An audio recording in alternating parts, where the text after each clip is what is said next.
Welcome back to Howell Woodwork, and in today's video we're doing things a little bit differently with a simpler project, but since it's summertime I think it'll be a popular one. We're making giant Jenga.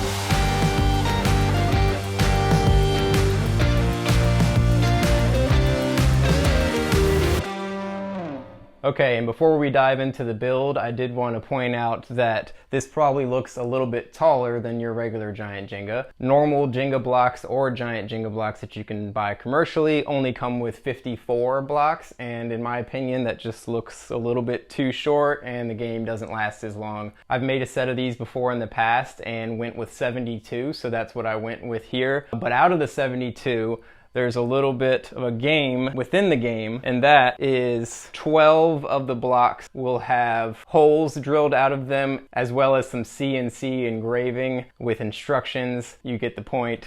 The cool thing is that out of the 12 blocks that have the engravings and the holes drilled out, 9 of them are single serve, if you will, and the other 3 are double.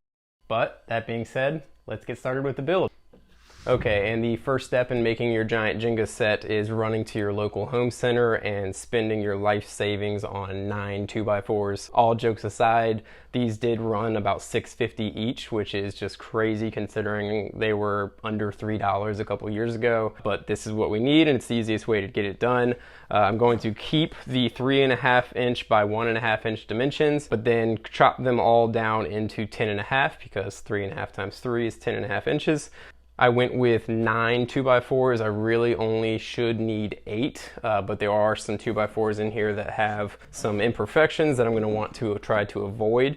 But yeah, so I'm going to first take these over to the miter saw, set up the stop block to be at 10.5 inches, and cut out 72 of these. And then they will be taken over to the router table to get a nice round over on all edges so they look nice and uniform. As you might know, 2x4s already do come with a little bit of a round over, but I'm going to go with a slightly bigger radius for the round over once they're all cut out.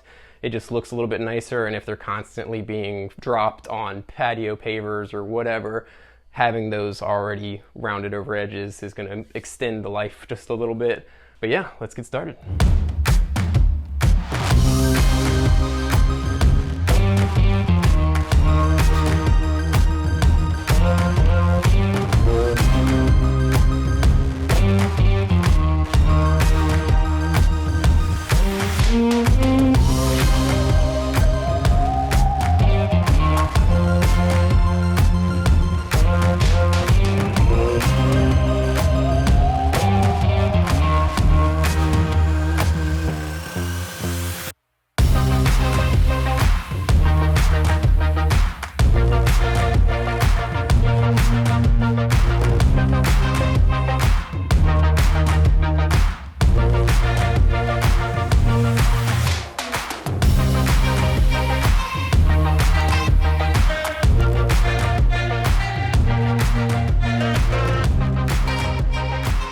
Okay, you just watched me chop down all the 2x4s over on the miter saw to their final length, which in this case was 10.5 inches like we mentioned earlier. And then I went ahead and brought out my random orbit sander to kind of smooth out some of the faces and then also get rid of some of the markings that are common on 2x4 studs. Now we are over in the corner at the router table. I have a 1/4 inch round over bit that I'm going to use to treat all 12 edges of every block.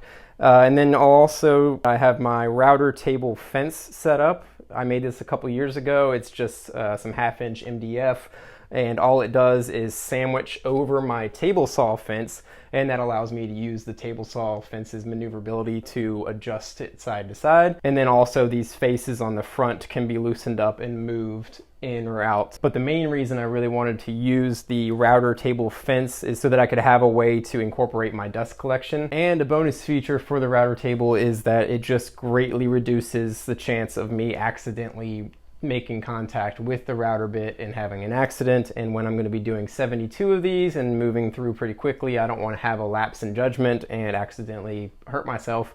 But yeah, that being said, I've got a lot to do, so I'm going to get started.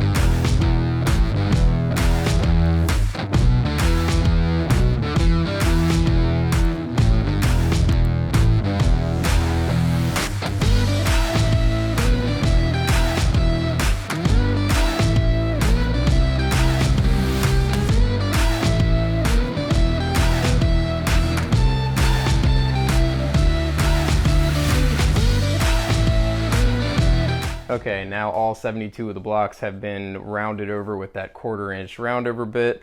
I then took them over to the CNC so that I could engrave a design as well as locate the center for the cups that I'm going to drill out. You'll notice that I did painter's tape. I like to lay down painter's tape when I'm using the CNC, especially on softer woods. I found that the tape helps hold the fibers down a little bit better so they don't splinter when the CNC is carving out the design. It just makes it a little bit cleaner and easier for me after effect.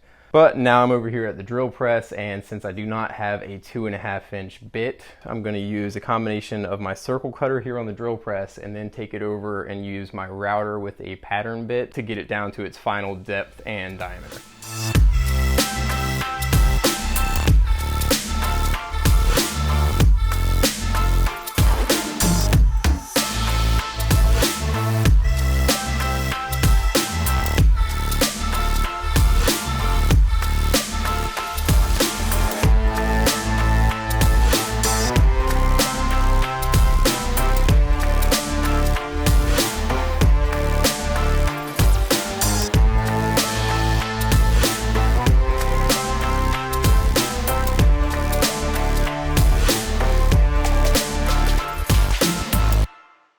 Alright, that about wraps things up for today's video. I hope you enjoyed it. Maybe you're inspired to build a set for yourself, but if you choose to go for 72 instead of 54, that is on you. About halfway through, I kind of wish I would have just stuck with 54, but again, I think it's just, it looks better and you get to play a little bit longer, so what's not to like about that? I made this particular set for a friend and I know that they're really excited to use it all summer long. I also went ahead off camera and made a little stand with 4 adjustable feet that I just bought at the local home center, and that's just going to be able to allow you to get the surface completely level. Everybody has a bullseye level on their phone whether they know it or not, so you could just throw your phone right on there, get the feet level, and you're ready to play. Again, I hope you liked today's video. It was a little bit more of a simple project, but I thought it'd be a little more on the fun side. And if you enjoyed it, maybe consider leaving a like and subscribe so you don't miss out on my next video. Thanks for watching.